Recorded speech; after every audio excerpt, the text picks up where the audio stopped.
So glad to have you back for another edition of Daily Scone. Thanks so much for being here. Yesterday's episode, awesome, man. Loved chatting with my guy, Jordy Culotta, host of Off the Bench, weekday morning, 7 to 9, ESPN Radio in Baton Rouge. He was good enough to join us to answer questions that a listener had about how to put together a morning show, a morning sports talk radio show, given the schedule. So Jordy, in the last episode, laid out that schedule. But while I had him here, we recorded another episode, which you're about to hear, and it's about the art of booking guests, because quite honestly, there's nobody I know better at doing that than Jordy. So here's his secrets, his tricks of the trade of how to go about booking fire guests for your radio show, for your podcast, for your vlog, whatever it may be. Jordy Culotta, Part 2, booking guests. Enjoy. I want to talk to you while I got a few minutes left about booking guests, because if there's one thing that I think you do better than anybody that I know, it's the hustle to get guests, because it just look at the rundown. So what do you do? I think the example I could give you that you would probably relate to the best is you and I were doing After Further Review and walk-ons. I believe it was 2010, the first year that I was here, and Jarrett Lee and Jordan Jefferson were a quarterback controversy, and Jarrett Lee just walked in. Remember that? And we looked up, and I was like, there's Jarrett Lee right there. And we were like, I wonder if he'd get on the radio. I said, well, I'm going to ask him. And I do remember. And remember, we had LSU personnel going crazy because they wanted to know why Jarrett Lee was on live radio in Baton Rouge talking about the quarterback controversy. I mean, but that was it. Like, I worked in Chicago. My first radio job was 2000. It was 2000, the summer of 2000, working for the Wrigley Field Radio Network. It's summer of Sammy Sosa hitting the home runs. My first day on the job was St. Louis Cardinals visiting the Chicago Cubs at Wrigley Field, and I'm sitting on the deal, and Mark McGwire's the guy, right? And I'm sitting there with this Jim Wilson was his name. Our guy, 1 Hour AC, is the same name.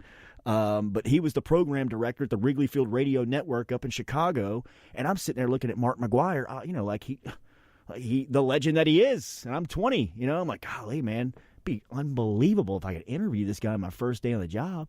Jim Wilson says, well, how do you know he won't? And I said, I don't know if he won't or not. He said, well, go over there and ask him.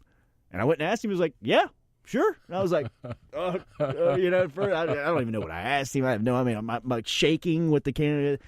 But it was a great lesson when he got back to the studio. He's like, look, man, the interview's terrible. We can't use any of the content. The audio's pathetic. But that's how you get interviews in our business. You're never going to know unless you ask. And he told me at the end of that summer, look, what you do have at 20 years old, Jordy, is you have a great idea on how to network. You're a great networker. Like, you can go into a room and you may not know a lot of people, but by about 5 or 6 minutes in, you've done the work to kind of introduce yourself, and you're in some circles and people will talk to you. Use that as an advantage. Go talk to people. They'll talk back. Ask them if they want to go on the radio. What could the worst thing they can tell you is no. And a lot of the times, people want to hear themselves speak, and they want to talk about themselves. And that's what you're doing by inviting them onto the radio. So you'll be surprised by the times that you get the yes when you expect to hear no, by just going up and asking. Do you book more from text, calling, yes. direct? Do you go through like the facilitating channels of like SIDs or no? Like Lane Kiffin, I met at a passing academy at the Manning Passing Academy. And met him and was able to just kind of spark a small conversation. Told him I was with the radio group, would love to get him on the radio sometime. He had an assistant with him. I got her number. From there, I got his number. Next thing you know, he and I are texting back about quarterback play, about the kid at U High. Does he go, hey, man, you mind coming on the radio? 3 times later, since he's been at Florida Atlantic, he's been on our radio show. And I think that's just by networking, asking, keeping up relationship. And, I'll text him. I called Doug Williams last week, got his phone number. I texted him last night just to, hey, we're good, confirming tomorrow morning. Absolutely. So once I get your contact, you're dead. You are dead. And I will screenshot anytime somebody sends me hey, thanks for joining me this morning. They'll send back anytime. Yeah. I'll screenshot that, send it back to them and say, we have this on file forever, right? Because I will blow you. Jay Billis told me Anytime. And I texted him back-to-back weeks, and he said, I really didn't mean anytime. Got him! Yeah, right. So is it better to call or to text? I would say in 2018 it's better to text, just because that seems to be the first form of communication for everybody these days. A lot of people like to be just quick to the point. Hey, man, can you join us tomorrow morning, 7:30 Central? No. Yes. It's simple. I mean, like calling and, hey, this is Jordy Culotta from 104.5 ESPN Baton Rouge. We'd love to have you on. We know that you're – get to the point. Text seems to me to be the most effective point, but you have to have that relationship embedded first. A lot of people won't respond to a text from somebody that they don't know. I mean, like they want to know the background of the show. They want to make sure that they're getting on a platform that they're going to expose themselves to, good production. I mean, they don't just come on and sit on with anybody. So, I mean, you've gotten – they're doing their due diligence as well, right? They want to find out on us as much as we want to find out on them. So it's all about the relationships, and SEC Media Days, Scone, for you and I was early on. I'd get in Booger's back pocket, and Booger would walk me around while you were on. We'd be flagging you down. Guess before I even had a show, they sent us up there just to do AFR. Yeah. Right? And we were doing like 5 hours of AFR. And you were just like, go get me. Go, bro. Field dog. Yeah, we'd like tag team the show for remember like, I had from like 1 to – yeah. You'd have that like an IFB. I rig on, and we'd be talking to people on the floor. Yeah. Right? And Booger would put me in his back pocket and say, look, LSU football, here's the team. They got the ESPN Baton Rouge guys downstairs. Sorry. Check those blinds, bro. Sorry about that.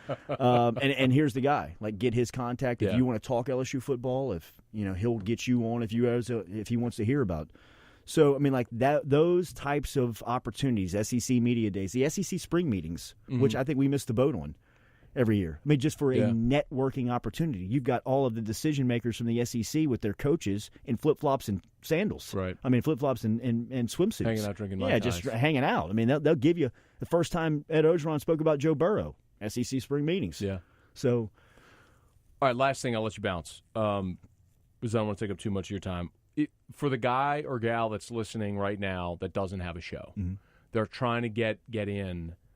And so, like, something I encourage people to do, man, like, when you have this, when you have a phone, just start. Like, it's free to start a podcast. It's free to do a YouTube show. It's free to do a Facebook. Just start. So if you're coming from that standpoint, though, and you want to get a guest, but you don't have their contact, like you're saying, you network, you get contacts, and that's how you go. But if you're just starting, like, square one, what would you say they do, like, if they want to go get a guest? Social media. Everybody is exposed and accessible on social media these days. Doesn't matter if it's an athlete, if it's an entertainer.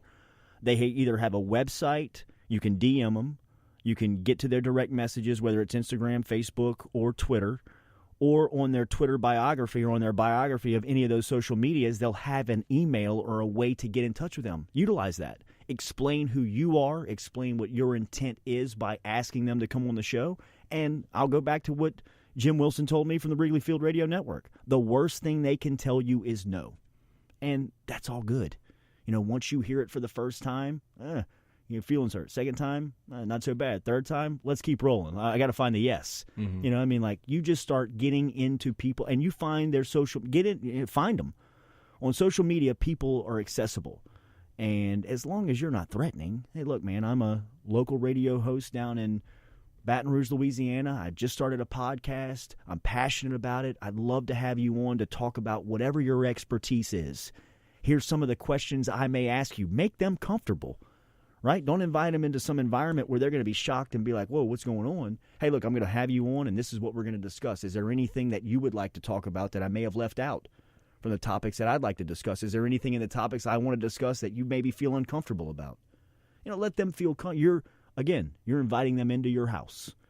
You want to make sure that they feel comfortable and respected while you get there. If there's going to be some topics and things that may come up that may make some people uneasy, I'm not against of my guests knowing that going in. That's fine. It's okay. I mean, we're going to talk about this. Are you good with that? No, I'm really not. Well, this is my angle of what it was going to be. Maybe can we talk about it from there? Okay. Yeah, that might be a good launch point to get there. And they'll respect you for that, and that'll leave the door open for them to come back on. I hate having guests on one time. To me, I think it's a failure in what we try to do in networking and building this Rolodex. Mm-hmm. You know what I mean? My phone, this thing is so valuable for me professionally because it has everybody who I think is a newsmaker and somebody that can help our program and show out is sitting right here. Mm-hmm. And I want to be able to go back to Marcus Allen, who I met at Patrick Peterson's golf tournament 2 years ago, and ask him, hey, man, if we're talking USC running backs one day, you mind 10 minutes? And you have that relationship built in. And the challenge isn't just getting them on. I think keeping those relationships and keeping yourself accessible for times down the line. I think it's a success that Lane Kiffin's been on our show more than once. You know, he understands the value of it. He knows that there's all types of athletes and football players in South Louisiana, but he also feels comfortable enough on our show to come back on, and I think that's a compliment to us. If he gets your contact, you're dead. Dead. Dead. The Stalker. Don't let me get a cell phone number. Thanks for the time, bro. Always, bro. Thanks. Really hope you enjoyed the conversation. Can't thank Jordy enough for spending a couple of minutes and sharing his experiences. As always, if there's something here that struck you and you think somebody might benefit from it, please pass it on. Hit the share button, subscribe to this podcast, go back and listen to past episodes. And if there's something about media, about sports media that's always struck you, a question you had, fire away, man. Let us know. We'll get it addressed. If I don't have the answer, I'll find someone with great experience that does, that'll come on and pass along those experiences. So the idea, as I've said so many times, is for this to be a resource for people in media or who aspire to be in media to share secrets and tricks of the trade. So if you got questions, please, by all means, fire away in the comments section, however you're listening to this or watching, consuming this right now, or email me directly, mattmoscona@gmail.com, MattMoscona, mattmoscona@gmail.com, and find me on all the social media platforms. Thanks for being here. Another edition of Daily Scone.